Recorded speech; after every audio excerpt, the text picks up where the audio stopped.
Senhor. Nós estamos aqui mais uma vez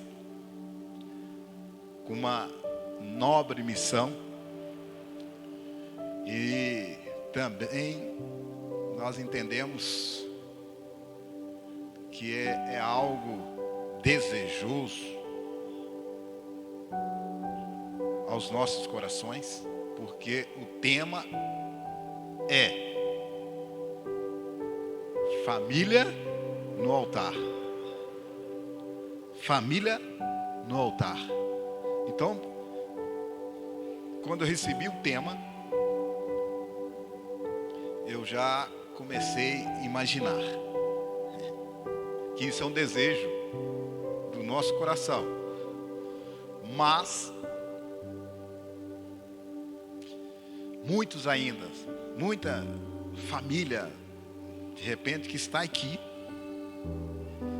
porque a família, no contexto da igreja, família espiritual, mas há uma missão para nós, que é justamente que a nossa família esteja no altar. Aí é a família sua. Agora a família de cada um individualmente. E poucos pode afirmar que eu e a minha casa servimos ao Senhor. Ainda há uma batalha. Ainda há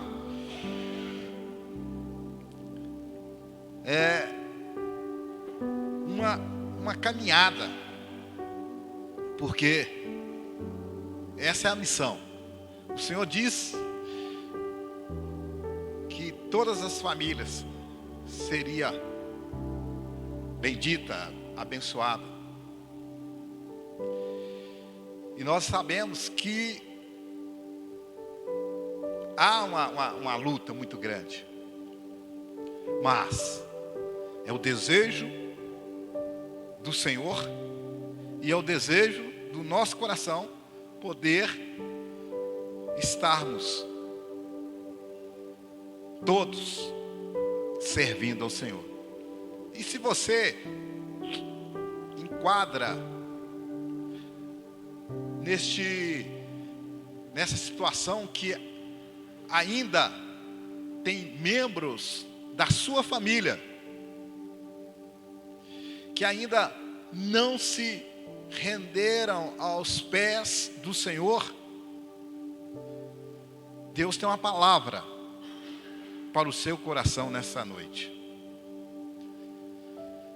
Porque nós buscamos da parte de Deus uma família, uma mulher que antes de ter o seu filho, ela desejava e colocou no teu coração de entregar literalmente ele no altar do Senhor.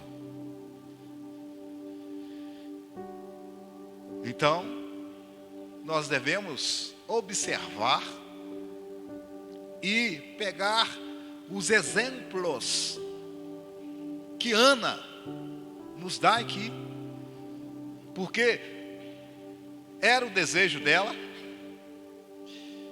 e é o nosso desejo, e nós não podemos abrir mão, e nós precisamos sim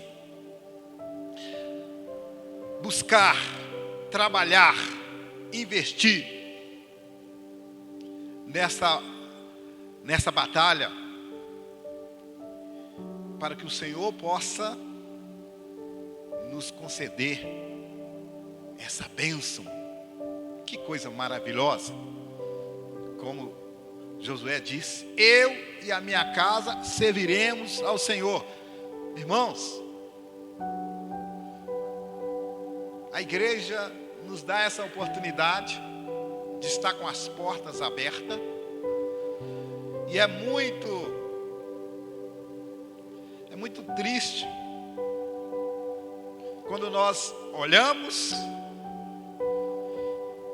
para a nossa casa, para a nossa família, e ainda tem pessoas que não se converteram, não se renderam aos pés do Senhor Jesus, que ainda não conhece a verdade e não pratica a verdade.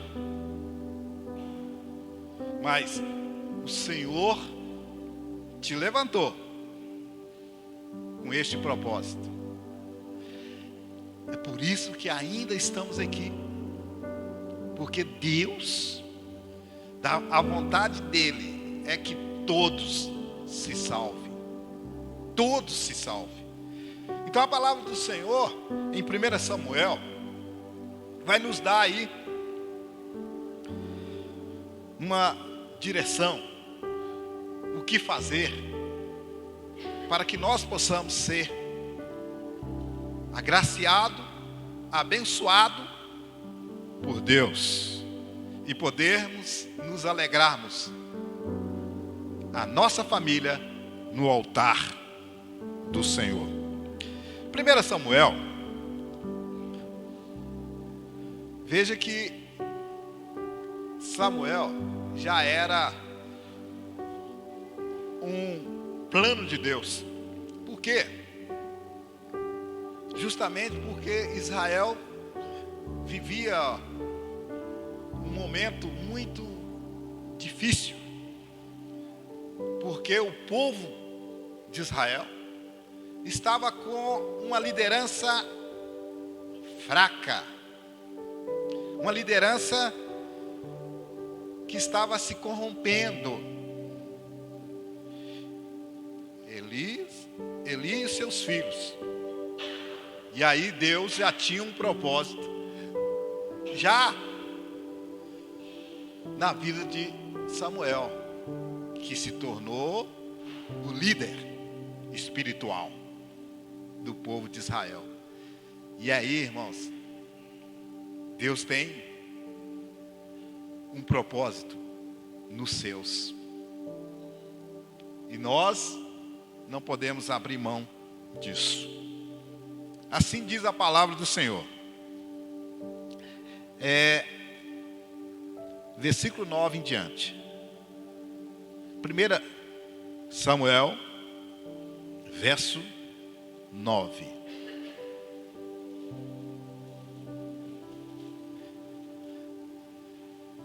Então Ana se levantou, depois que comeram e beberam em Siló.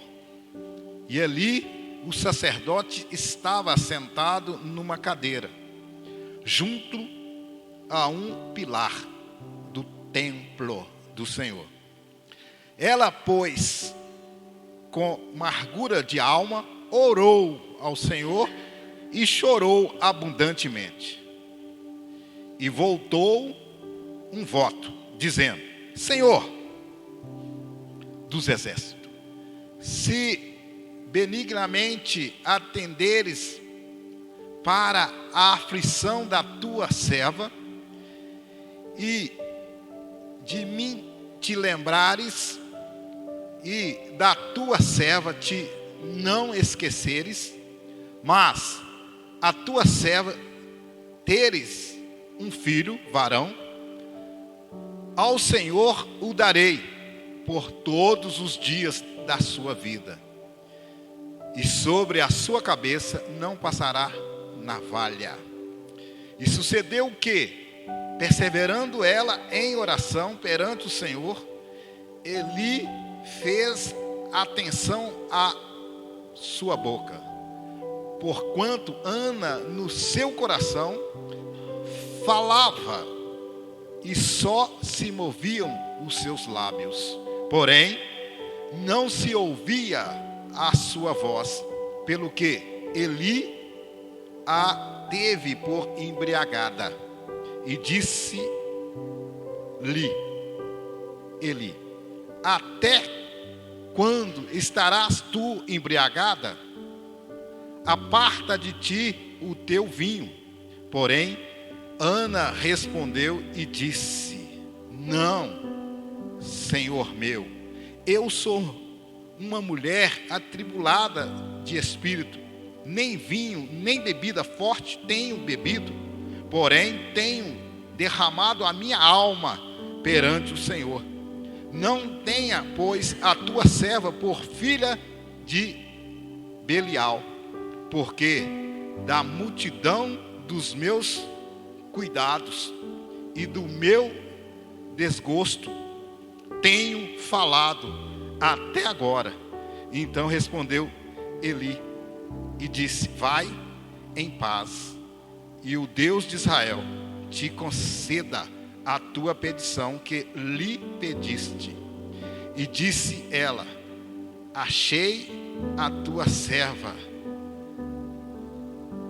graça em teus olhos. Assim a mulher se foi seu caminho e comeu, e o seu semblante já não era triste.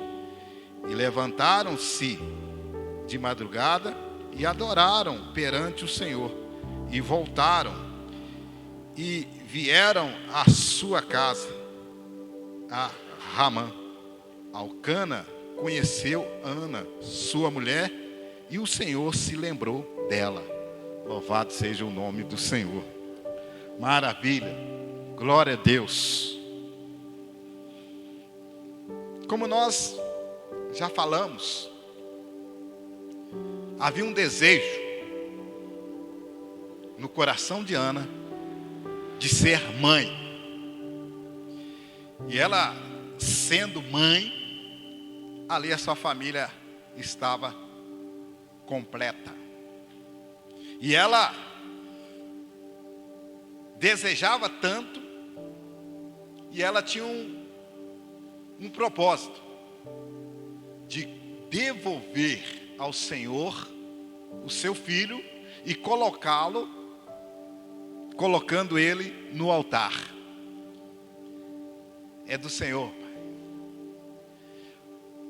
Mas nós podemos percebermos na leitura e no texto, no capítulo em geral, que para Ana conseguir realizar o seu sonho, ela passou por várias situações. Mas ficou bem claro para nós que ela não abriu mão, ela não desistiu de ter a sua família no altar do Senhor. E percebemos que no texto fala que ela tinha uma adversária. E essa adversária, ela zombava dela, por causa que ela não poderia dar a luz. E nós percebemos que muitas das vezes nós não precisamos de ter uma Penina nas nossas vidas, porque nós mesmos cobramos, que a Penina ficava cobrando dela: você não pode ser mãe, você é uma infeliz, porque você não pode. E eu sou mãe, eu tenho filhos. Nós, queridos, muitas das vezes nós mesmos cobramos da nossa família estar no altar do Senhor. E essa mulher que zombava da Ana, e ela mantinha firme, irmãos, firme no propósito dela. Lendo o texto, em momento algum fala que ela brigou, partiu para cima. Não, permaneceu firme. Mas o que nos chama a atenção, e que é o primeiro ponto que nós precisamos entender é que ela teve a sabedoria de buscar no Senhor. Ela orava constantemente, se colocando diante do Senhor e clamando ao Senhor para que concedesse um filho, varão. E ela desejava tanto ter este filho, que ela orava constantemente. E nós vamos ver a questão da humilhação. Ela foi humilhada, até mesmo pelo sacerdote. Quando o sacerdote, o texto fala que chegou um ponto que ela estava ali em plena comunhão com o Senhor, em oração, buscando, orando, chorando, mas que não saía nenhuma palavra da sua boca, simplesmente mexia os lábios. E ali, este sacerdote entendia que ela estava embriagada. Isso era uma humilhação. E ela, humildemente: não, meu Senhor, não, eu não bebo vinho e nem bebidas fortes, eu estou aqui me derramando diante do Senhor, aquele que pode realizar na minha vida o milagre, a bênção, aquilo que eu tanto anseio e desejo. O sacerdote ficou envergonhado e ali liberou a bênção. Que Deus possa atender o desejo do teu coração. Família, não importa se temos sido humilhados, as pessoas questionando, o seu filho, às vezes perdido neste mundo, às vezes no mundo das drogas, perdido aí, por aí, e você, crente, cristão, servo do Senhor, que vem para a casa do Senhor, mas um mau testemunho do filho, você é humilhado. As pessoas apontam lá: olha só, o filho de fulano, ele não é crente. Ou seja, os pais estão lá na igreja, o que adianta? Ora, olha aí, menino perdido. Às vezes é o marido que ainda não se converteu, que ainda não se rendeu aos pés do Senhor Jesus. E a esposa, a mulher na casa de Deus, todo mundo sabe disso. Mas às vezes o marido aí, perdido no vício da bebida, coisas dessa natureza. E aí de repente você mesmo se sente humilhado ou humilhada. As pessoas olham, está na igreja, olha o marido. E eu quero compartilhar com a igreja a importância da oração. A importância da oração é tanto que a palavra de Deus diz lá em 1 Tessalonicenses 5,17, desse tamanhozinho assim, um versículo, com 3 palavras: orai sem cessar. Orai sem cessar. Aqui nós vamos aprender a buscar pela nossa família. Orai sem cessar. Pequeno, mas nós precisamos compreendermos.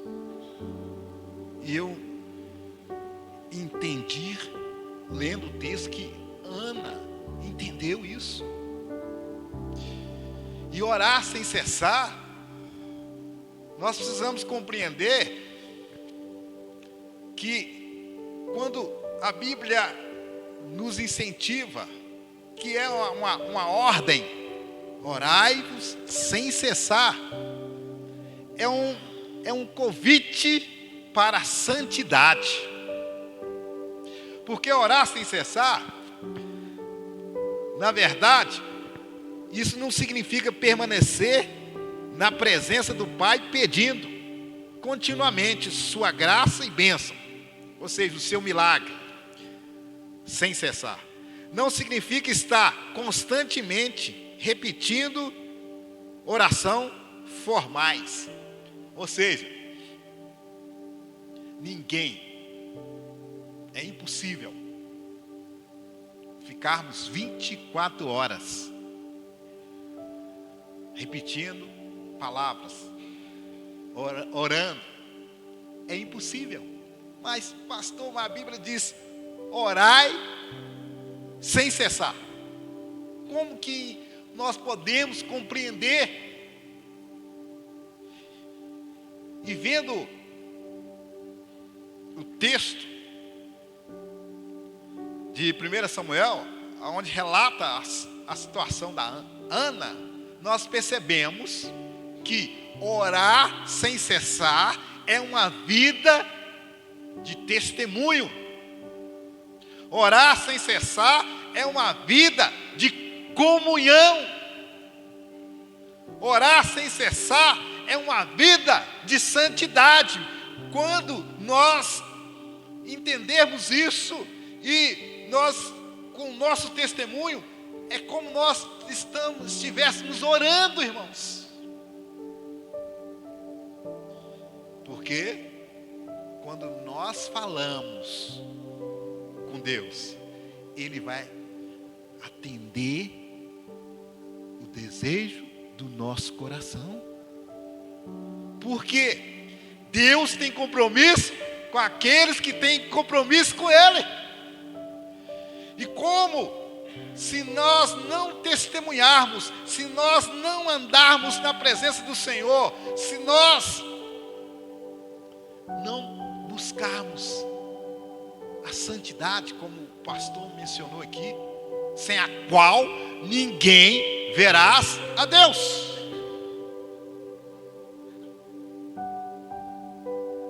Se nós não sermos assim, irmãos, Deus não tem compromisso e Deus não responde às nossas orações. Por quê?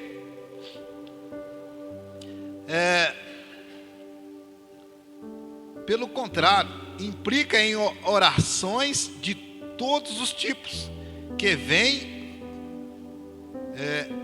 ao nosso encontro, em toda ocasião, ao nosso espírito, em todas ocasiões durante o dia. Orar sem cessar. Nós andarmos na presença do Senhor, testemunharmos, porque a palavra de Deus nos diz assim, Romanos 6:18, orando em todo o tempo, com toda a oração e súplica no Espírito, e vigiando nisso, com toda perseverança e súplica por todos os santos. Como? Primeiro, vigiando, irmãos. Primeiro, vigiando,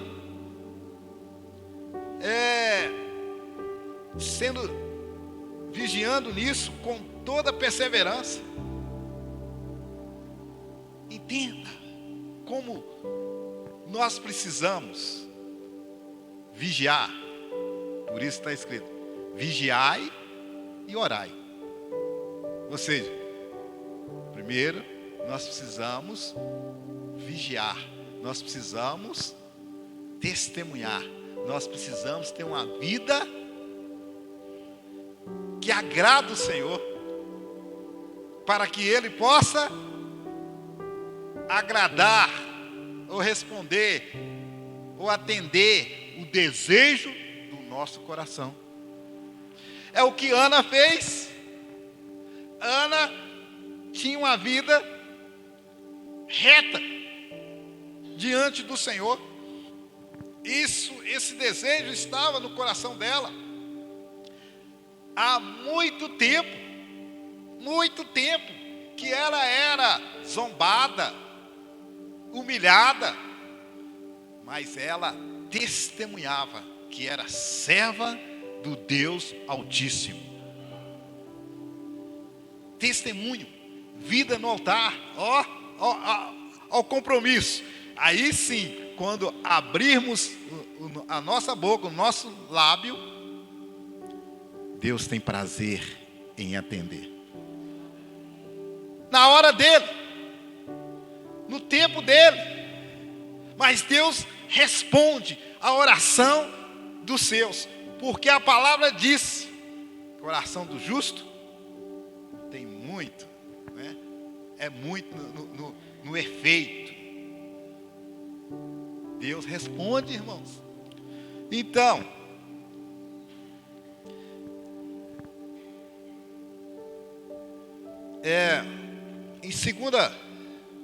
em 2 Crônicas 7,14, o texto conhecidíssimo,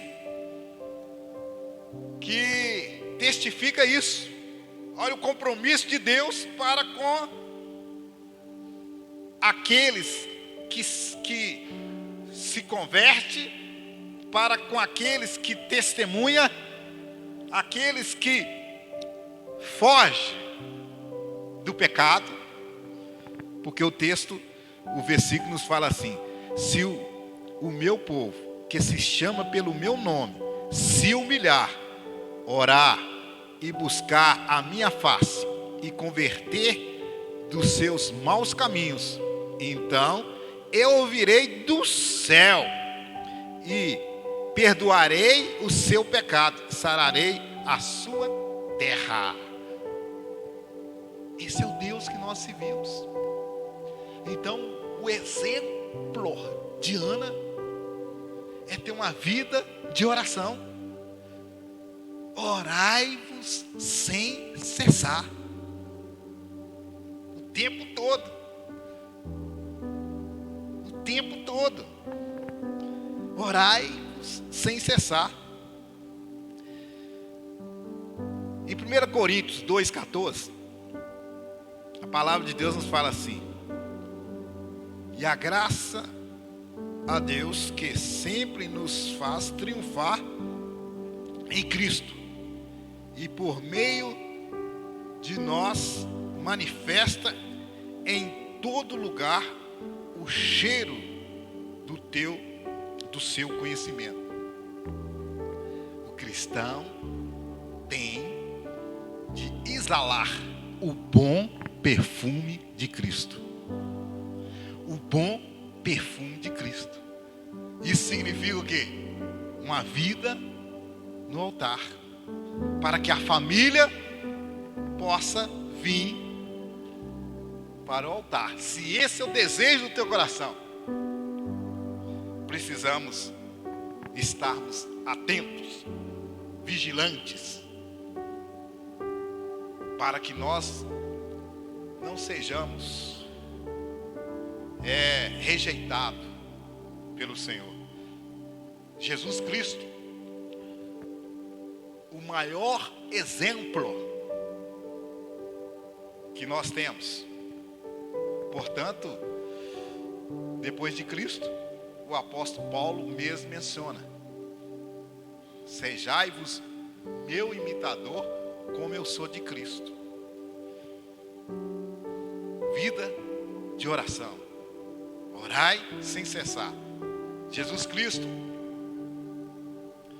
numa certa feita, ele estava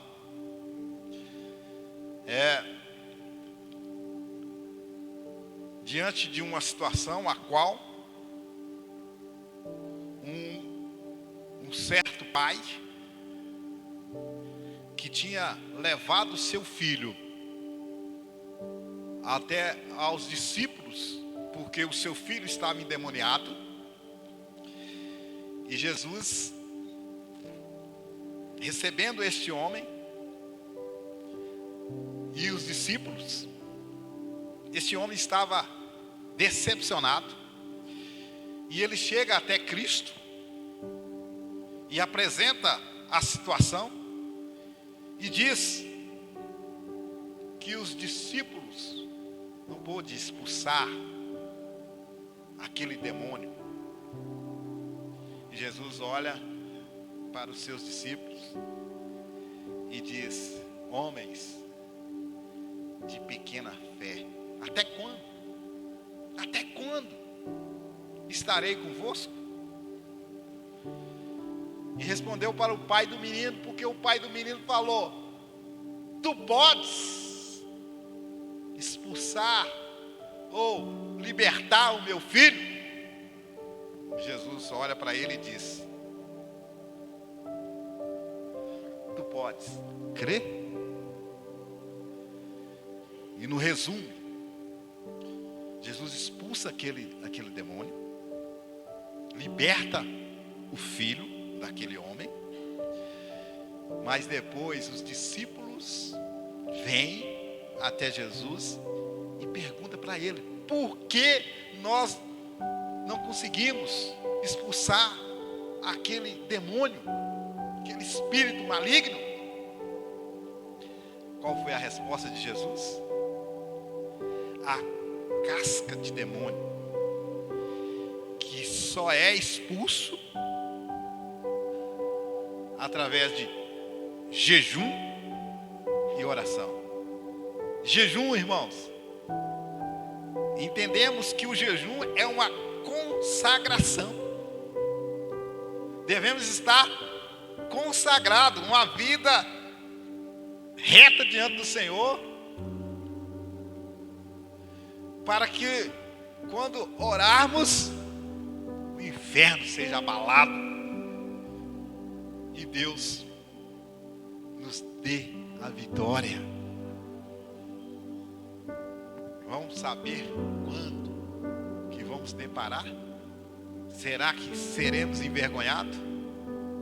Não podemos ser envergonhados, mas Deus tem compromisso com aqueles que têm compromisso com Ele.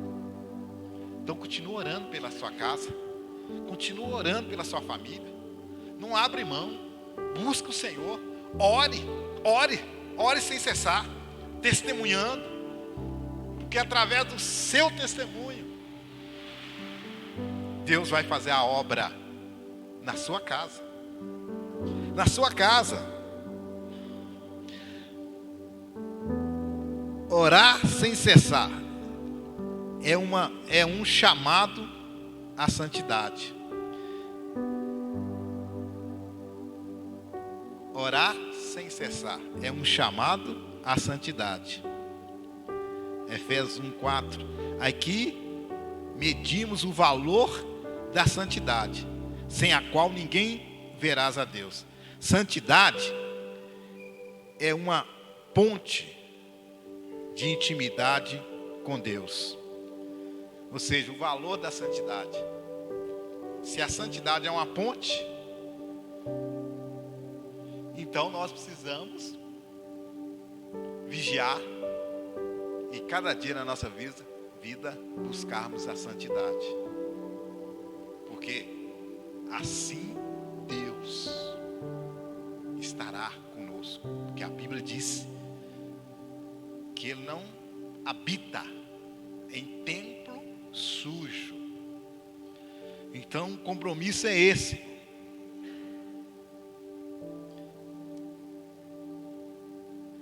O que leva à resposta de Deus: orar sem cessar.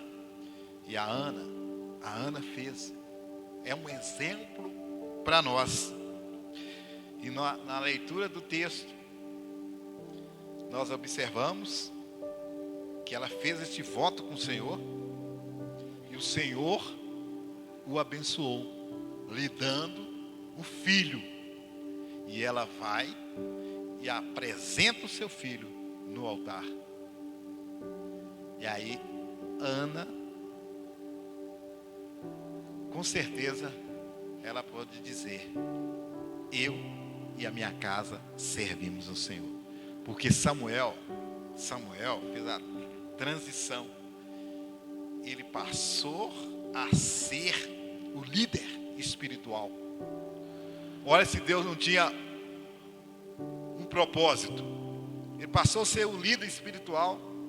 Então, as pessoas chegavam até a ele para saber o que Deus iria fazer. Foi um grande homem de Deus.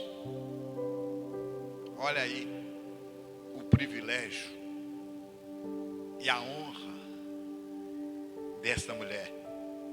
É o que você quer, é que eu quero. Que a minha família esteja no altar do Senhor. Que a minha família esteja no altar do Senhor. E Deus lembrou dela, como ela pediu. E que o Senhor possa lembrar de você. E que você possa ter o privilégio de ter a sua família no altar do Senhor. Queridos, isso é tremendo. Quando me converti, mas veio forte no meu coração, forte, que meus pais precisariam de entregar suas vidas a Jesus. Que meus pais não poderiam viver na religiosidade, na idolatria. E eu busquei de Deus e Deus me orientou. Eu passei a vir à escola bíblica dominical, novo convertido, uns 3 meses de conversão, e ali eu notava o que o pastor estava ali ensinando, e fiz um propósito no meu coração: que o meu pai, a minha mãe, iriam conhecer a verdade. E eu falei com Deus que eu ia para a escola bíblica em jejum, e só entregaria o meu jejum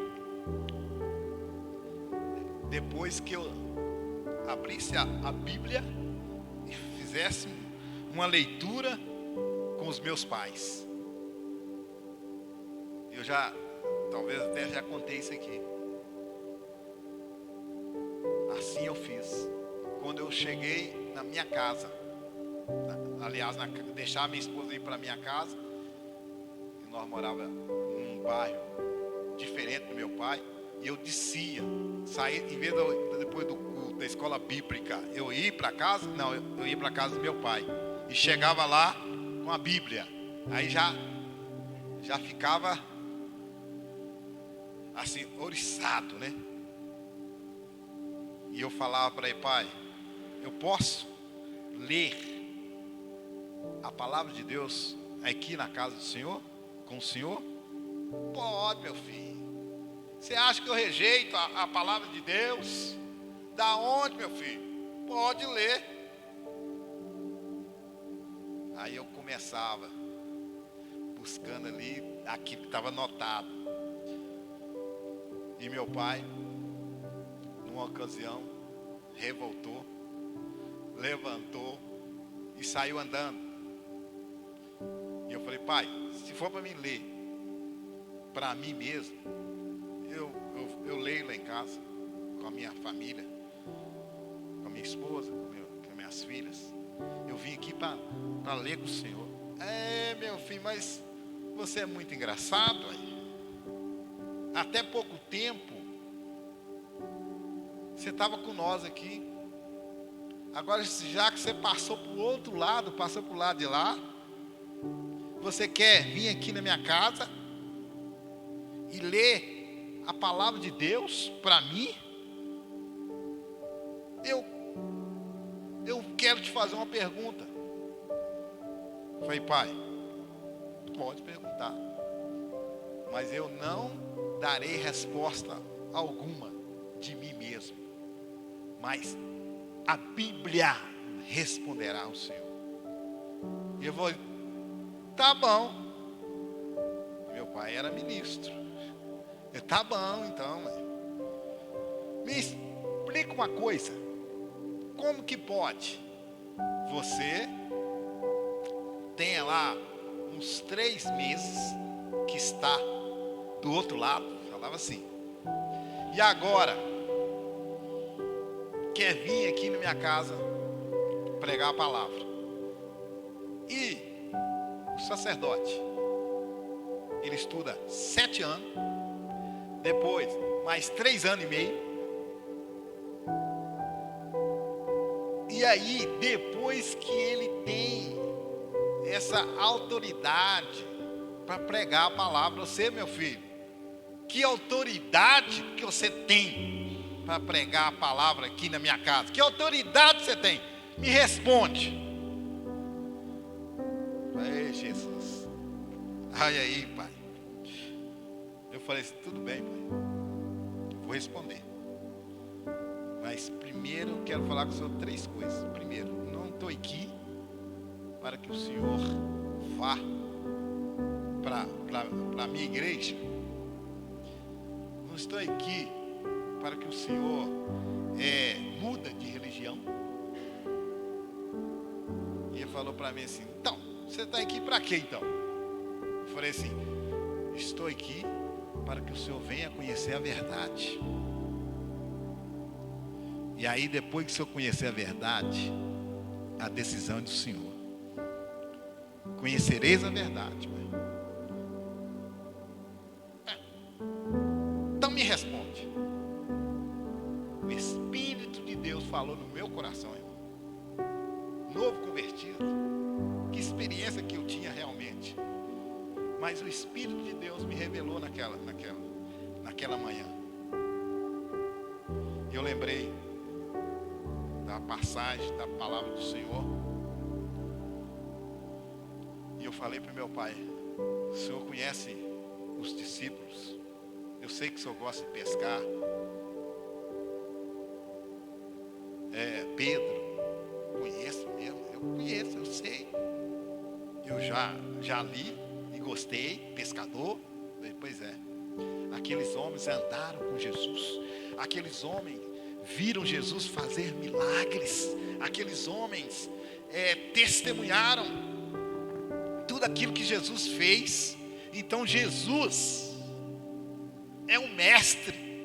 Jesus ensinou a eles.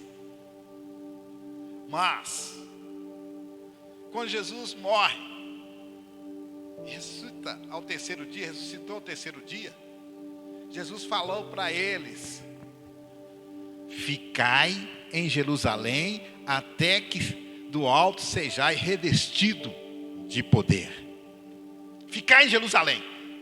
Ficai em Jerusalém. E aí nós sabemos, falei para ele, da festa de Pentecoste, aonde tinha várias pessoas de várias partes que ia lá para Jerusalém. E aí, meu pai, nesse dia, o Senhor visitou e aqueles homens foram batizados no Espírito. Eles receberam como língua de fogo que passou sobre cada um deles. E ali eles foram batizados, selados. E aí veio outra ordem: ide e pregai o evangelho a toda criatura. Agora vocês estão liberados para pregar, para testemunhar. Ide pregar o evangelho a toda criatura. Ide fazer discípulo de todas as nações, batizando no nome do Pai, do Filho e do Espírito Santo. Então, papai, a resposta é: eu venho na autoridade do Espírito Santo. Porque aqueles homens tiveram todos ensinamento do maior mestre, mas eles só foi liberados a pregar depois que eles receberam o Espírito Santo. É na autoridade do Espírito Santo. Irmãos, foi suficiente para o meu pai converter. Isso aí, foi suficiente. Ele falou para mim: eu quero ir na igreja. E graças a Deus nós tínhamos um pastor que ama a escola bíblica dominical. É um conselho que eu dou para vocês: escola bíblica dominical. E eu levei meu pai lá. Quando ele recebeu a instrução da palavra, ele ficou maravilhado. Filho, interessante uma coisa que eu vou falar para você. O certo, o jeito tradicional, é o pai ensinar o filho. Mas aqui em casa, o filho ensinou o pai. Eu não saio mais da presença do Senhor. E aí foi aquela luta, porque ele entendia que a minha mãe deveria ir e do jeito dele, não, marido, autoridade. Eu falei: pai, calma, deixa minha mãe, vamos trabalhar, orai sem cessar, vamos trabalhar. E assim foi. Tive um encontro com os ministros que iam lá. Nós não briguei com eles. Eles perguntaram: você vai deixar a gente dar a hóstia à sua mãe? Eu falei assim: mas ela que é autoridade, eu sou filho, ela que é minha mãe, e ela responde por si própria. A senhora quer? Quero. E eu só observando. Irmãos, eu entendi que Deus tinha um propósito na minha vida. Só observando, aí de repente eles iam embora. E eu desafiei o rapaz lá, o ministro. E falei: 5 minutinhos. Eu tenho 5 minutinhos.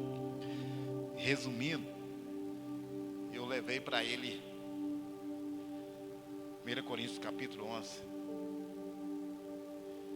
Que aquele que come e bebe indignamente do pão e do cálice, come para a sua própria condenação. Portanto, há muito entre vós que estão doentes e outros que dormem, porque não discerniram o corpo de Cristo. E eu falei para ele: tu não pegou a Bíblia, o Senhor não pegou a Bíblia. Então, o Senhor é responsável pelo sangue dessa inocente. Deu um pulo e foi embora, numa correria. Eu falei assim: mãe, falou assim, não foi? Foi. A Bíblia disse assim, assado. É o Espírito Santo, irmãos. Mãe, falou isso e isso, né? Isso aconteceu 2 vezes, né? Estava lá em casa, o pai ligou para mim e falou assim: filho, sua mãe disse que ela quer Jesus. Eita! Ô, família no altar! Ela quer Jesus, ela não quer mais. Eu falei assim: pai, você tem certeza que ela falou isso? Tem. E eu disse mais que é depressa. Uma bicicletinha. Mãe, como é que é esse negócio aí, mãe? Eu não quero mais que eles venham aqui na minha casa me oferecer a hóstia.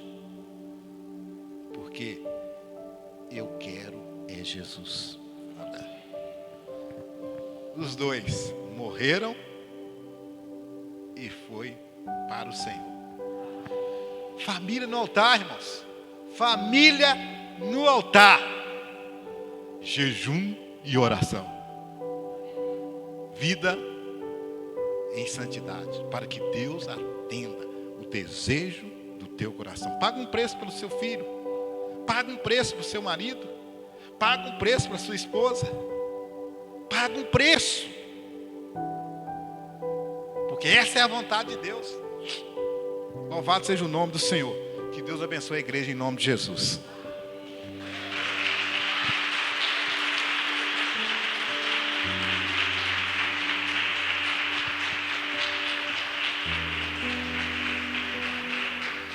Glória a Deus, amém, irmãos? Como foi bem falado, bem ministrado nos nossos corações, orai sem cessar. Nós já oramos, mas nós temos a oportunidade de orar mais uma vez, amém? Diante do que foi ministrado, diante do que nós aprendemos da salvação da família do pastor Pedro Paulo, através da oração, do jejum, da ministração da palavra. Deus pode fazer muito nas nossas vidas, através das nossas orações. Nós somos instrumentos de Deus. Então nós temos a oportunidade, mais uma vez, de orar. Eu gostaria que a igreja se colocasse de pé, aqueles que puderem. Amém? Vamos orar mais uma vez. Nós ministramos aqui a poder no nome de Jesus, para as cadeias quebrarem. Então, em nome de Jesus, nós como igreja do Senhor, nós vamos estar ministrando sobre a nossa família. Nós vamos estar quebrando cadeias. Nós recebemos orientação da parte do Senhor, que há poder na oração. Assim como Ana recebeu a sua bênção, nós receberemos a nossa bênção, porque nós posicionamos em oração. Então vamos ministrar sobre a nossa casa. Estende a mão em direção à sua casa e ministre, no nome de Jesus, cadeias espirituais sendo quebradas. Senhor Deus Pai, Deus poderoso, ó Senhor, ó Pai, nós levantamos as nossas mãos, Pai. Nós recebemos do Senhor orientação, Senhor, ó Pai, que nós devemos orar sem cessar. E nós agora, ó Pai, como igreja do